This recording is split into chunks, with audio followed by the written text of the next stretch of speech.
Amós capítulo 4.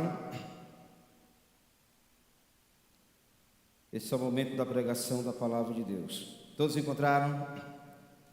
Diz assim, na minha versão da NVI,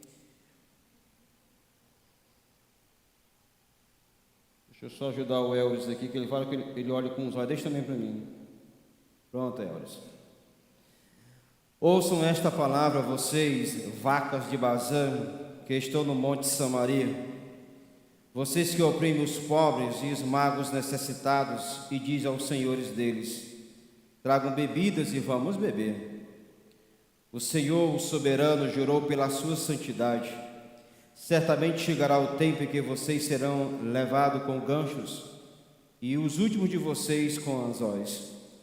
Cada um de vocês sairá pelas brechas do muro e serão atirados na direção do Armão, declara o Senhor. Vão a Betel e ponham-se a pecar. Vão a Gilgal e pequem ainda mais. Ofereçam seus sacrifícios cada manhã, os seus dízimos no terceiro dia. Queimem pão fermentado como oferta de gratidão e proclamem em toda a parte suas ofertas voluntárias. Anunciem às israelitas, pois é isso que vocês gostam de fazer, declara o Senhor, o soberano. Fui eu mesmo que dei a vocês estômagos vazios, e em cada cidade há falta de alimentos em todo lugar, e mesmo assim vocês não se voltaram para mim, declara o Senhor. Também fui eu que retive a chuva quando ainda faltavam 3 meses para a colheita. Mandei chuva a uma cidade, mas não a outra. Uma plantação teve chuva, a outra não teve, e secou. Gente de 2 ou 3 cidades, iam cambaleando de uma cidade a outra, em busca de água, sem matar a sede. E mesmo assim, vocês não voltaram para mim, declara o Senhor. Muitas vezes castiguei os seus jardins e as suas vinhas, castigando-os com pragas e ferrugem. Gafanhotos devoraram as suas figueiras e as suas oliveiras, e mesmo assim vocês não voltaram para mim, declara o Senhor. Enviei pragas contra vocês, como fiz com o Egito. Matei os seus jovens a espadas, deixei que capturassem os seus cavalos, enchi os seus narizes e com um mau cheiro dos mortos em seus acampamentos, e mesmo assim vocês não voltaram para mim, declara o Senhor. Destruí algumas de suas cidades, como destruí Sodoma e Gomorra. Ficaram como um tição tirado do fogo, e mesmo assim vocês não voltaram para mim, declara o Senhor. Por isso, ainda hoje castigarei, ó Israel, e porque eu farei isso com você, preparem-se para encontrar com o seu Deus, ó Israel. Aquele que forma os montes e cria o vento, e revela os seus pensamentos ao homem. Aquele que transforma a alvorada em trevas, e pisa as montanhas da terra. Senhor, Deus dos exércitos, é o seu nome. Vamos orar mais uma vez. Pai querido, obrigado, Senhor. Obrigado pelas ofertas que foram depositadas aqui, nesse culto de adoração ao Senhor. Que sejam usadas como instrumento para a obra do Deus Pai. Obrigado, Deus, pela a generosidade que o Senhor tem colocado no coração do teu povo. E que juntos possamos crescer em comunhão, em adoração ao Senhor. Pedimos a iluminação mais uma vez da Tua Palavra, e que ela seja aplicada em nossos corações nessa noite, no nome de Jesus, amém. Podem sentar.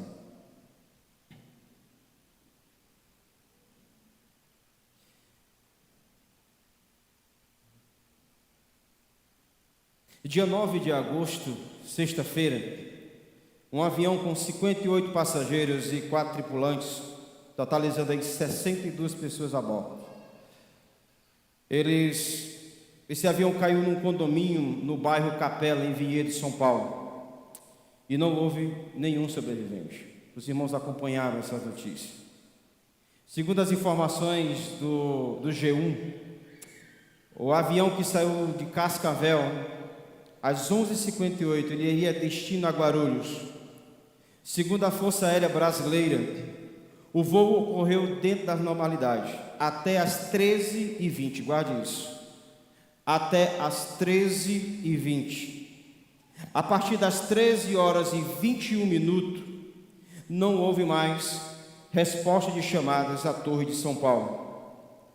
Não declararam emergência, não reportaram se tinha algumas condições meteorológicas adversas, não falaram nada, não teve condições.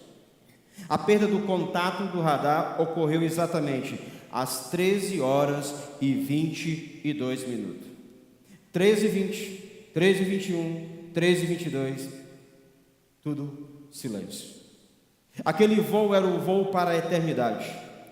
Todas aquelas pessoas que estavam a bordo, eles foram voando para a presença de Deus. Eles pararam diante de Deus. Todos vão prestar conta diante de Deus.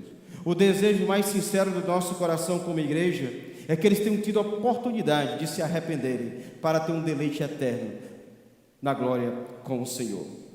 O texto de Amós, ele fala exatamente sobre isso, sobre um encontro com Deus. Qual foram os pecados de Israel que levaram a esse acerto de contas? Essa é a pergunta a ser feita.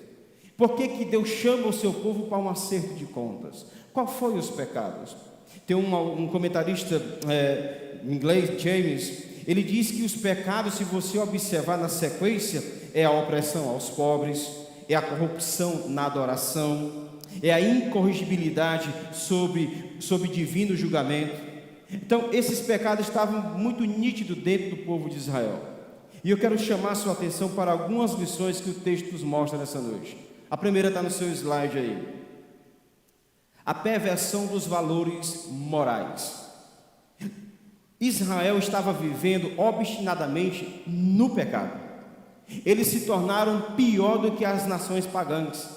Eles tinham caído num poço mais profundo daqueles que vivem mergulhados nas trevas. Tem uma expressão aí que eu até brinquei um pouco na primeira mensagem que eu falei no capítulo 1, está na sua Bíblia, no versículo 1, vocês, vacas de Bazã, é as mulheres. Então eu repito mais uma vez, em nome de Jesus, não vá querer elogiar a sua mulher, chama ela de vaca de Bazã, você pega murro, não é essa a ideia, não faz isso, pelo amor de Deus, é problema, tu dorme hoje fora de casa. Mas vacas de Bazã, por que Amós faz isso? A busca pelo prazer somente era o que estava na mente de Israel. Bazã aqui era um território a leste do Rio Jordão, entre o Monte Armon e o Monte de Gileade. Essas vacas de Bazã, como é que eu posso explicar para você? Eram vacas muito nutridas, eram vacas fortes, só que eram vacas gulosas. Quanto mais davam para elas comer, mais elas queriam comer. Eram vacas muito, na expressão nossa, muito luxuosas, eram bem robustas, carne boa. Então o Amós, o profeta, quando ele chama as mulheres de Samaria de vacas de Bazã, não era no sentido pejorativo, não era num sentido imoral, mas era no sentido de que por essas vacas serem gordas, bonitas, cevadas, gulosas, queriam mais coisas. Amós diz que essas mulheres, as mulheres de Israel, só se preocupavam com o corpo, com a aparência, com a sensualidade e com o prazer. Por isso ele chamou elas de vacas de Bazã, porque aquelas mulheres se preocupavam apenas com o seu corpo, com a sua aparência, com a sua sensualidade e com o prazer. Era uma geração, irmãos, hedonista, uma geração que só vivia por prazer, desejos do corpo, vivia para o luxo, vivia para glorificar a sua carne. Era o corpo e não a alma que preenchia as horas ativas daquelas mulheres. Era apenas o corpo, era o luxo. As mulheres, diz o texto ainda no capítulo 4, que elas viviam entregues à bebedeira. Elas se entregavam-se aos excessos. Eram festas caras, requintadas. Essas mulheres viviam em torno do prazer. Eram as mulheres da sociedade. Elas passavam o dia todo ociosas, bebendo vinho e dizendo aos seus maridos o que fazer. Eu quero mais, eu quero roupa X, eu quero bebida X, eu quero fazer festa todo dia e você tem que bancar isso para mim. Essas mulheres só queriam viver para o prazer delas. Irmãos, esse texto é muito claro quando mostra que a prosperidade material, sem o temor a Deus, torna pessoas extravagantes, torna pessoas tirânicas, pessoas que só querem mandar, pisar em cima dos outros. Essas mulheres buscavam o prazer a qualquer preço. Essas mulheres, elas instruíam e empurravam seus maridos para tomar um pouco do pobre, para poder satisfazer os seus desejos. Isso é que essas mulheres estavam fazendo. Por isso o profeta Amós chama ela de vaca de Bazã. Chamava o marido, olha, te vira, toma deles lá, dos pobres, e traz, porque eu quero beber vinho, e vinho bom. E eles faziam isso, né? As mulheres mandavam seu marido tirar dos pobres para alimentar a ganância delas, satisfazer os seus desejos carnais. As mulheres de Samaria se entregavam a dois graves pecados aqui, irmãos. Elas não apenas viviam de forma fútil, mas também faziam às custas dos pobres. Esse é o problema no texto. Esse era o problema dessas mulheres. O luxo de suas casas, as taças de vinho reluzentes, era um pão arrancado dos pobres. A fim de usufruir o luxo, essas mulheres oprimiam e esmagavam os pobres. Mas olha o que Deus diz. Deus diz assim: eu juro pela minha santidade. Deus não pode jurar por ninguém. Quem que é maior do que Ele? E Deus jurou pela sua santidade que os opressores serão oprimidos. A santidade de Deus aqui, irmãos, é o que faz Deus quem Ele é. Ele é um Deus santo. Isso refere-se à essência dEle, à qualidade do seu caráter. Deus é perfeito, não há uma sombra sequer de erro. É como se a morte tivesse dizendo assim: tão certo quanto Deus é separado da humanidade. O seu veredicto sobre essas mulheres da corte de Samaria deveria ser executado. Aquelas mulheres que viviam nas altas rodas, roupas caras, joias reluzentes, deliciavam-se nas festas regadas de vinho. Aquelas mulheres, diz o texto que elas seriam arrastadas pelas ruas da cidade com fisgas, como se fossem ganchadas por anzol e arrastadas no meio da cidade. Sabe por que Amós fala isso? Era costume, irmãos, os assírios colocar ganchos no nariz dos seus escravos, tá? E arrastá-los no meio da rua, ou arrastá-los dentro onde eles estavam presos. E Deus está dizendo: eu vou fazer assim com vocês, vou puxá-los como animais. Era isso que Deus estava dizendo para essas mulheres. De início aqui, o que é que nós temos de aplicação, queridas irmãs e irmãos? Hoje vivemos numa geração que idolatra o corpo. Infelizmente. É o culto ao corpo. Uma sociedade que o importante é o prazer descontrolado. Não importa as consequências. O importante é o prazer. Se isto me faz bem, se isto me faz feliz, não importa se a palavra de Deus ela é contra, mas eu tenho que fazer. Essa é a sociedade em que nós vivemos hoje. Ah, mas é tão fácil. Ah, o jeitinho, mas isso me faz tão bem. Mas é contrário à Escritura, não entra. É isso que Amós está repreendendo nós aqui. O que Amós está falando por essas mulheres é que elas deveriam ter domínio próprio. E o domínio próprio, o apóstolo Paulo vai dizer que é um dos frutos do Espírito Santo, como está lá em Gálatas 5:22. Por isso, meus irmãos, queridos pais aqui nessa noite, nós precisamos nos preocupar com os nossos filhos, com as crianças, com os adolescentes, com os jovens, com os adultos também, quanto ao que vestir. Algumas mães da nossa igreja têm me procurado e falam assim: pastor, tá difícil comprar roupinha para meninas hoje. Eu não sei nem chamar o nome, gente, me ajuda. Tal de crops, é isso? Vocês sabem, vocês são craques nisso. A minha filha disse do carro: papai, diminuíram a roupa, mas aumentaram o preço. Fato. Sabe, está difícil, porque a mídia, ela joga lá e bomba, e a gente vai atrás. E nós devemos nos preocupar com o corpo dos nossos filhos, com o nosso corpo também. E essa mensagem aqui não é no aspecto, não entenda mal, não é no aspecto de legalismo, mas no aspecto de testemunho, de preocupação com a sua vida, com a sua criança, que às vezes anda despida e tem olhos maldosos no seu bebê. É uma preocupação que você tem que ter, papai, mamãe, seja filha mulher, seja filho homem. A igreja, irmãos, ela precisa aprender e ensinar a nova geração que a vida não é só ostentação. A vida não é, principalmente quando se faz isso prejudicando o mais simples. Quantas meninas hoje, jovens, pré-adolescentes, desfilam em cima das meninas mais simples, rapazes mais simples. Olha, eu tenho isso, tenho aquilo, tu não tem. Nós precisamos explicar para os nossos filhos que a vida não é só ostentação, principalmente quando se tira da boca de uma pessoa simples, de um pobre. É isso que a Bíblia está ensinando. Esse era o pecado de Israel, era o pecado dessas mulheres. Os valores morais estavam pervertidos, e Deus jura pela sua santidade, se elas não se arrependessem, elas seriam julgadas por Ele mesmo, pelo próprio Deus. Entenda isso. Mas eu vou aprofundar mais sobre essa questão de luxúria e de riqueza, para que você não saia daqui com vontade de me bater. Segunda lição, versículo 4 e 5.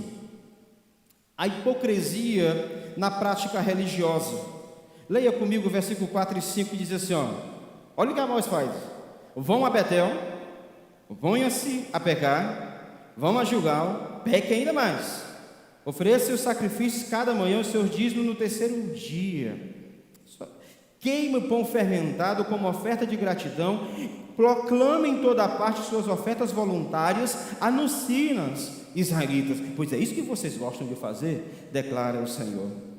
Irmãos, tanto a vida social quanto a vida religiosa eram governadas pelo mesmo princípio: prazer, hedonismo. O povo de Israel aqui nesse texto fazia tudo, não para agradar a Deus, mas para agradar a si mesmos. A religião deles perdeu o seu propósito de glorificar Deus e passou a ser mais um instrumento para satisfazer os seus próprios caprichos. Não sei se os irmãos lembram do contexto de Amós. Deixa eu falar um pedacinho para você. Mas Jeroboão I, o que foi que ele fez? Ele construiu em Betel e em Dan um bezerro de ouro para o povo adorar. Olha a marmota, né? Olha a loucura. O povo de Israel, que era para adorar um único Deus, aí vem Jeroboão I, constrói um bezerro de ouro para o povo se prostrar. E o culto ficou um culto paganizado, um culto pagão. Adoravam a Deus, mas adoravam também o bezerro de ouro. A idolatria tomou conta daquele culto. O povo queria chegar a Deus por meio de um ídolo. Houve uma mistura aí de adoração do bezerro com um culto ao Senhor. A religião de Israel, irmão, ficou uma mistura. Não adoravam mais a Deus, mas colocavam outro meio de adoração. E Amós aqui, ele é assim, irônico, né? É sarcástico. O que ele diz? Vamos pecar lá. Ei, vamos lá para a igreja, gente, pecar. Vamos, sai daqui. O profeta, ele, em vez de dizer, não, pare de pecar, Amós fica tão irritado com a situação que ofende a Deus. Vão fazer o que vocês gostam, pequem mais. Não é isso que vocês querem? Não é isso que vocês querem, se prostrar diante dos deuses de vocês? Vão, podem ir, queimem as ofertas lá com fermento, que era proibido na lei. Mas sabe, irmão, nesse culto deles, uma coisa que a gente não vê, é uma oferta oferecida pelos seus pecados. Porque no culto do Antigo Testamento havia sacrifícios, animais cortados pelo pecado. E esse povo nem estava fazendo mais. O que estava vindo nesse culto era o seguinte: eles não estavam mais se arrependendo dos seus pecados no culto. Eles queriam coisas para agradar o seu ego, mensagens que acalmassem o seu coração, e não mensagens que viessem confrontá-los para trazer para o Senhor.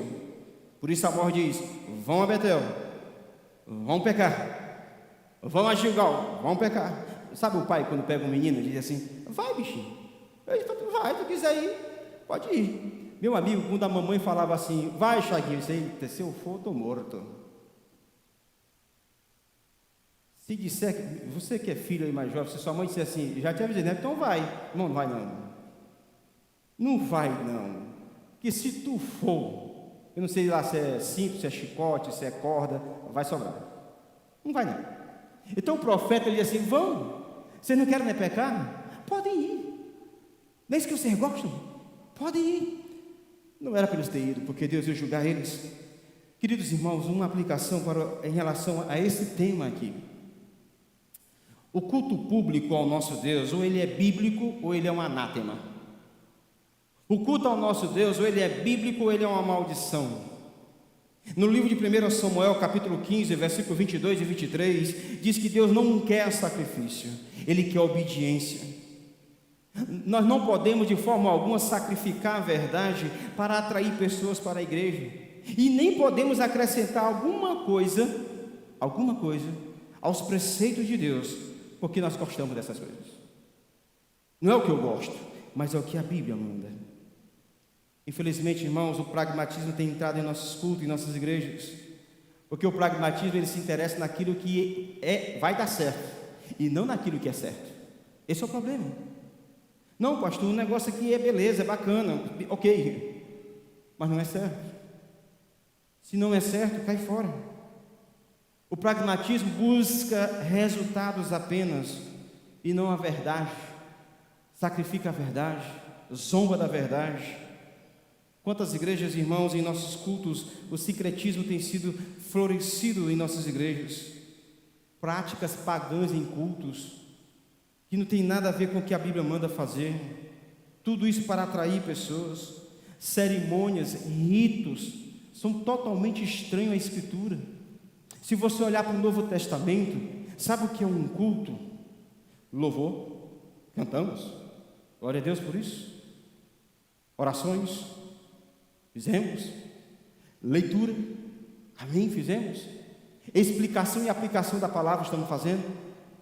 E a ceia do Senhor, daqui a pouco. Isso é elemento do culto, de um culto público, de um culto ao Senhor. Introduzir outras coisas é afrontar a lei do Senhor. Sabe, irmãos, o sincretismo, mesmo que ele ainda esteja na moda em algumas religiões, o mesmo Deus que está julgando Israel, ainda é o mesmo Deus que está vivo e Ele julga essas coisas. Ele é Deus poderoso. Infelizmente hoje a pregação de arrependimento, de crer somente em Jesus, ela tem sido substituída, irmãos, por mensagens triunfalistas de que tudo vai dar certo, de que você não vai ter mais problema. E a Bíblia diz que você vai ter problema, vai ter sofrimento. Mas o Deus a quem nós servimos, Ele está conosco, nos conduzindo em meio aos sofrimentos. Como Israel, muita gente quer uma religião que agrade a eles mesmos, não querem de forma alguma que o Senhor traga eles para si. E quando Deus chama você para o arrependimento, Ele faz os meios dele, mesmo que você não goste. Quanta gente frequenta os templos, mas não adoram mais a Deus. Sabe? Não adoram mais a Deus. Esses irmãos aqui de Israel, eles traziam ofertas, mas não era do coração. Hoje um batalhão de gente em nossas igrejas, mas não são convertidos.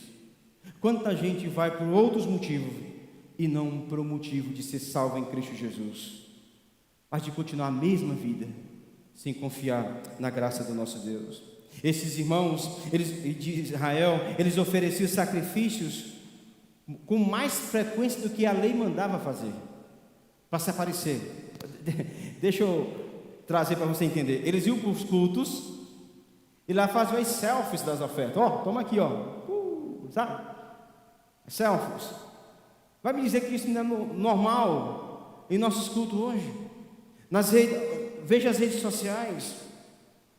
Mas Deus, irmãos, que sonda as intenções dos nossos corações, Deus sabia que aquelas ofertas, aqueles rituais, estavam apenas multiplicando as transgressões de Israel. A mensagem do nosso Senhor Jesus, irmãos, é como está lá em Marcos 1,15, que diz assim: o tempo é chegado, dizia ele, o reino de Deus está próximo, arrependam-se e creiam nas boas novas. Amém? Israel estava sendo hipócrita no seu culto. Mas nós temos aí a terceira e a última lição desse texto: a insensibilidade diante da disciplina do nosso Deus.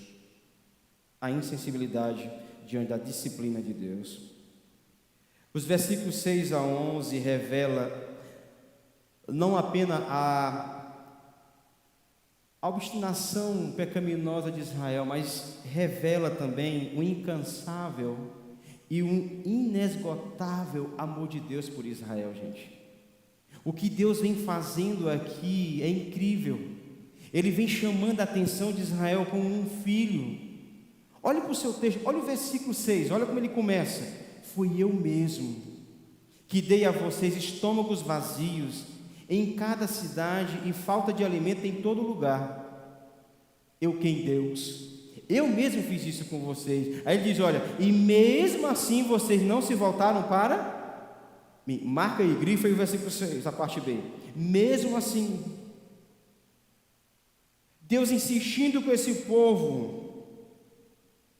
Alex Moutier, ele vai dizer o seguinte: que enquanto os israelitas estavam ocupados em ganhar dinheiro, armazenar para o futuro, sendo extraordinariamente religiosos, Deus, por sua vez, estava ocupado de uma forma estranha, enviando fome, seca, doença, pragas de gafanhoto, epidemias, guerra e terremoto. Tudo isso para dizer: ei, voltem-se para mim, eu me preocupo com vocês. Deus estava disciplinando aquele povo. Deus usou todos os meios para chamar o povo ao arrependimento. Irmãos, quando nós deixamos de atender à voz do Senhor por meio da Escritura, Ele usa sim a vara da disciplina. Deus é o Senhor do tempo, Deus é o Senhor da história. Nada acontece por acaso. Chuvas, terremotos, tudo está sob o controle dele. Ele sabe todas as coisas. Tudo isso que acontece em nosso mundo, a mão divina está por trás. Ele é soberano. Tudo na terra, irmãos, e tudo que vem, ela vem de Deus. É Deus quem governa o céu, é Deus quem governa a terra. Olha, preste bem atenção, o versículo 8 agora. No versículo 8: gente de 2 ou 3 cidades, e o cambaleando de uma cidade a outra em busca de água, sem matar a sede. O que é que diz agora? E mesmo assim, não voltaram. Olha o 9: muitas vezes castiguei os seus jardins, as suas vinhas, castiguei com pragas e ferrugem, gafanhotos devoraram as suas figueiras e as suas oliveiras, e mesmo assim, vocês não voltaram para... Olha o versículo 10: enviei pragas contra vocês, como fiz com o Egito, matei os seus jovens à espada, deixei que capturasse seus cavalos, enchi os seus narizes com o mau cheiro dos mortos em seus acampamentos, e mesmo assim,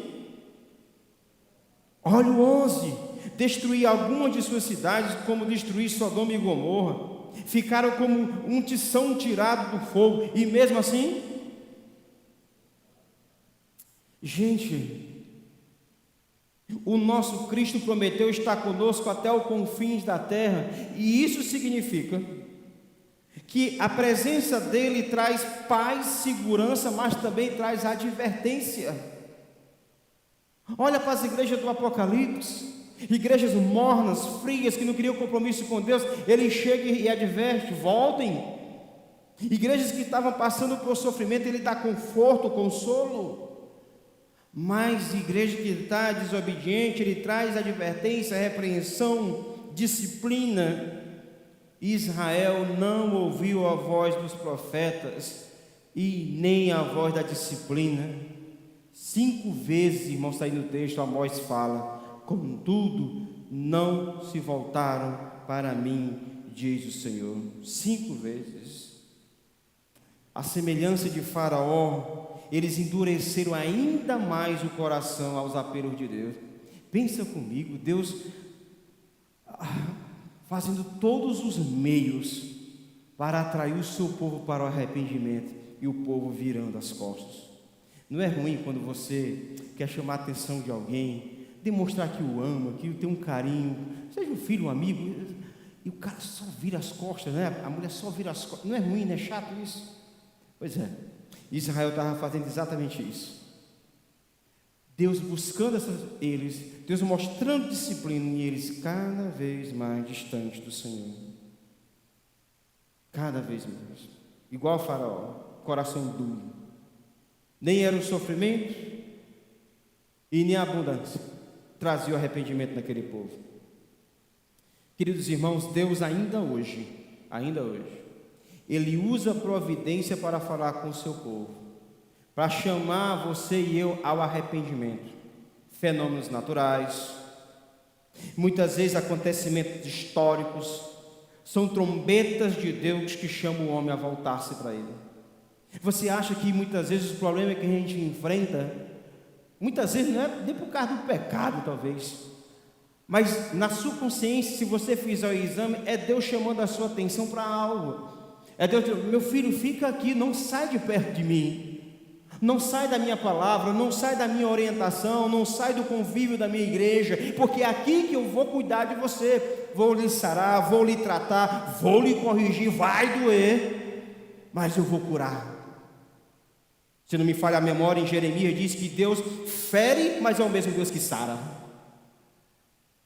Quantas vezes nós não fomos feridos por Deus, mas quantas vezes Ele nos sarou, irmãos? Não há nada mais perigoso do que passar pela vida, querido amigo que está aqui, sem se converter a Deus. 62 pessoas caíram naquele avião, eu falei no início. Era um dia comum, normal, tranquilo, tudo era para correr bem. Eles não estão mais no meio de nós. A nossa vida é assim. E se você tem a oportunidade de se arrepender, se arrependa, se converta, volte para o Senhor Jesus. Queridos irmãos, não sejamos como os ímpios, que não querem nada com Deus. Olha o que diz Apocalipse, capítulo 16, versículo 10 e 11. É interessante esse texto. O 5º anjo derramou a sua taça sobre o trono da besta, cujo reino ficou em trevas. De tanta agonia, os homens mordiam a própria língua. Irmão, imagina uma dor dessa. De tanta dor, de tanta agonia, a taça que foi derramada, os homens mordiam a língua. Olha o versículo 11. E blasfemavam contra Deus dos céus, por causa das suas dores, de suas feridas. Contudo, recusaram-se a arrepender-se das obras que haviam praticado. Eu já vi e já ouvi, você também, muitas expressões assim: nossa, apanha tanto e não se arrepende. Está aí, ó. Ímpios são assim, sofrem, têm perdas, em vez de se arrependerem, culpam é Deus, blasfemam Deus, se revoltam com a igreja. Deus derramando taças de ira para chamar a atenção daquele povo, para eles se arrependerem, e eles estavam mordendo a língua e blasfemando contra Deus.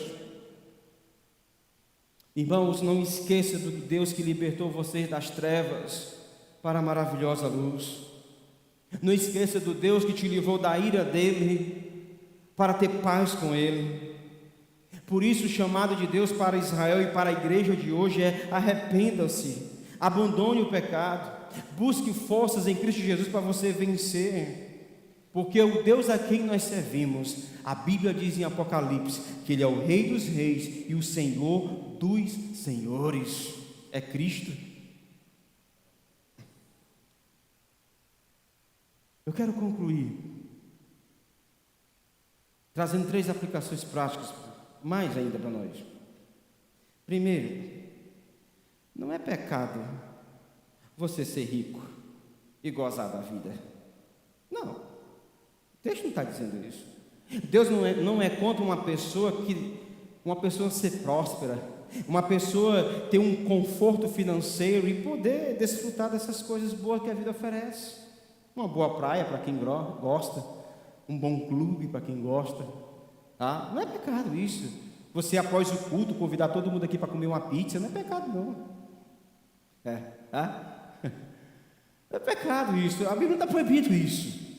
Não é pecado você ter recursos financeiros e viver bem. E Deus concede isso, porque Deus é bom. Graças a Deus. O pecado, irmãos, é quando nós vivemos para isso. O pecado é quando você vive para as suas riquezas. É quando você vive para as suas contas. É quando você vive para o seu trabalho. Quando ele se torna o seu ídolo. Quando você não tem mais paz, não tem mais vida. Você está pecando. É isso que o texto está ensinando. Pecado é quando você chega a um nível de conforto, riquezas, e você começa a ser desonesto com as pessoas, ser desonesto com seus negócios, começa a pisar nas pessoas simples, faz de todo embaralho ali, engana todo mundo para ganhar mais ou perder menos, né? Tem gente que faz isso. Isso é pecado.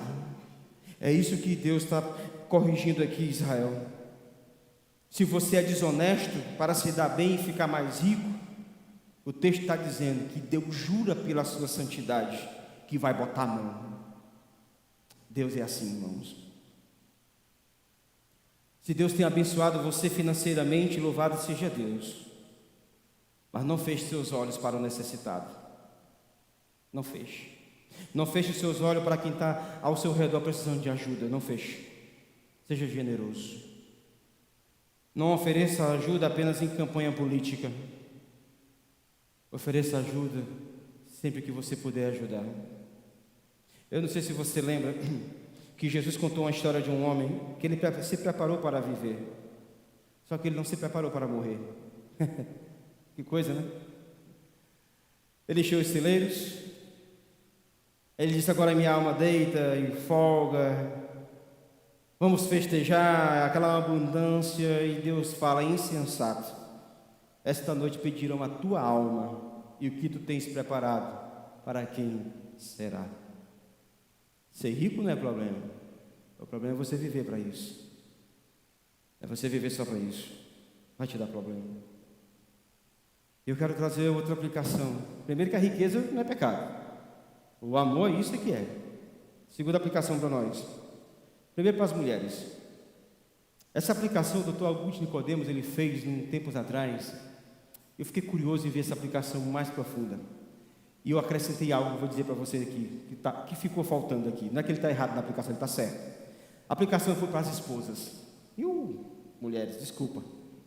De manhã os filhos apanharam, né? Depois os pais, agora as esposas.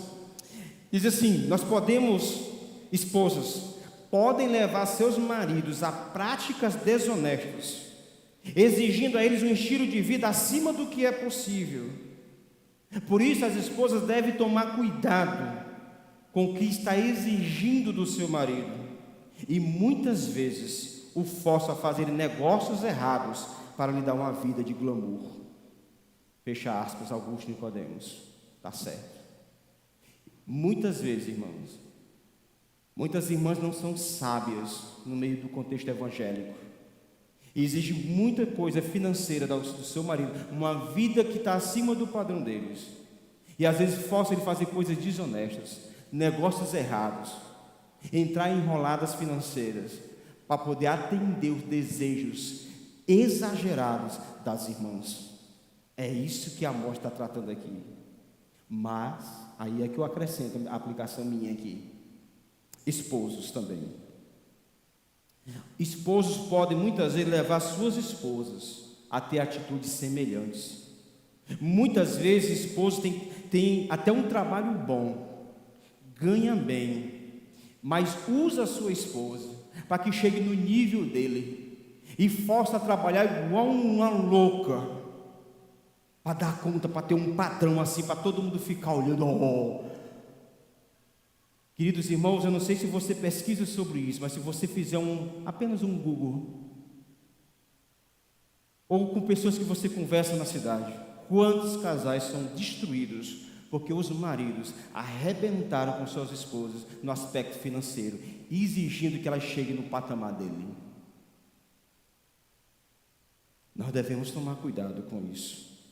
O nosso foco, tanto esposas quanto esposos, não é a ganância, mas é viver uma vida que agrade o nosso Deus e que possamos ser confortáveis um com o outro em amor e perseverança. Terceira lição, o texto mostra que Deus ele se ofende sim com a opressão do pobre. Olha, escute isso. Depois leia Amós 4 com calma. Deus se ofende com a opressão do pobre, o esmagamento do necessitado feito pelos poderosos, nobres e ricos. Sabe por quê? Porque eles querem se satisfazer os seus prazeres. Agora, bem que é um ponto para a igreja. É por isso, irmão, que a igreja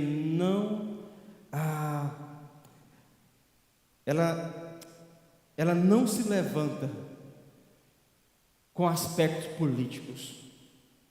É por isso que a igreja, quando está num culto como esse, nós não falamos se voltamos para a direita ou para a esquerda, porque a igreja ela é uma voz profética, e se a direita estiver errada, a igreja repreende, e se a esquerda estiver errada, a igreja corrige também, porque a igreja é que tem a verdade. Nós não podemos, há muitas igrejas que abrem a placa e colocam na frente, votamos em X. Nós somos uma voz profética. Olha o que Amós está fazendo.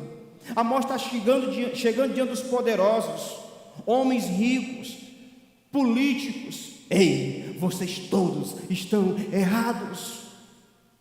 Amós, mas ele ajuda a gente. Problema, vocês estão errados. Amós não negocia o evangelho do nosso Senhor Jesus Cristo, e nós também não. O evangelho deve ser mantido firme em nossos lábios e em nossa vida. Você vota, vote.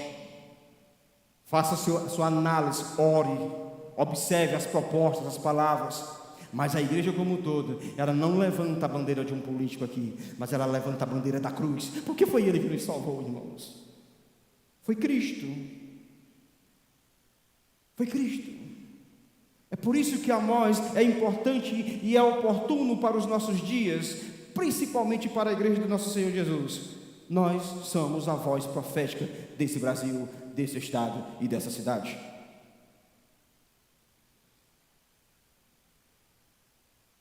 Eu paro? O texto não deixa. Quarto, a gente vai cantar, calma. Nós não podemos adorar a Deus do jeito que nós imaginamos, irmãos, ou inventamos. Infelizmente foi criada uma mania nas nossas igrejas evangélicas de que o Espírito Santo traz novos métodos para cultuarmos a Deus. Não. Os métodos estão aqui, na Escritura, na Palavra de Deus. O nosso propósito é glorificar a Deus e glorificá-lo da forma que Ele manda. Guarde isso no seu coração. Deus, Ele não quer que a gente invente outras formas de adorá-lo. A gente quer que o adore em espírito e em verdade, com os elementos que Ele deixou. E por último, irmãos, o texto fala que Ele jurou pela sua santidade. Deus é santo e santidade aqui requer que Ele santifique o seu povo, que Ele comprou com seu sangue, o sangue do seu Filho Jesus Cristo. Da mesma forma que Ele jurou pela sua santidade, que castigaria Israel e castigou, os assírios arrastaram eles. Da mesma forma que Ele jurou pela sua santidade, Ele jura pela sua misericórdia, que perdoa os seus pecados. Ele jura pela sua misericórdia que Ele vai santificar você, a ponto de um dia que nós chegarmos lá, como está em Efésios 5, 26 e 27, uma igreja sem ruga, sem mancha, mas santa e gloriosa. É Ele que nos sustenta até o último dia, e Ele prometeu, segundo a sua misericórdia, e Ele vai cumprir, porque Ele é Deus. Eu quero que você curve a sua cabeça em oração e pense um pouco sobre a sua vida diante de Deus aqui. Faça o que o texto está pedindo, volte-se para Ele. Não deixe ele estragar a tua plantação. Não seja necessário Ele destruir as coisas que você tem para chamar a sua atenção. Ele já destruiu o Filho dele na cruz para perdoar os seus pecados. Se apegue a isso. Se volte para Ele, porque Ele é Deus Todo-Poderoso, Ele perdoa pecados. Ore comigo.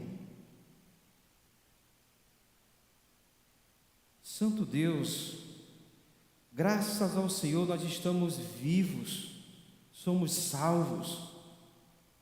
Que o perdão do Senhor possa cada dia transbordar em nossos corações. Como é bom poder se reunir com a igreja e saber que isso é apenas um prelúdio daquilo que nos aguarda. A reunião de todo o povo de Deus diante do Senhor glorificado.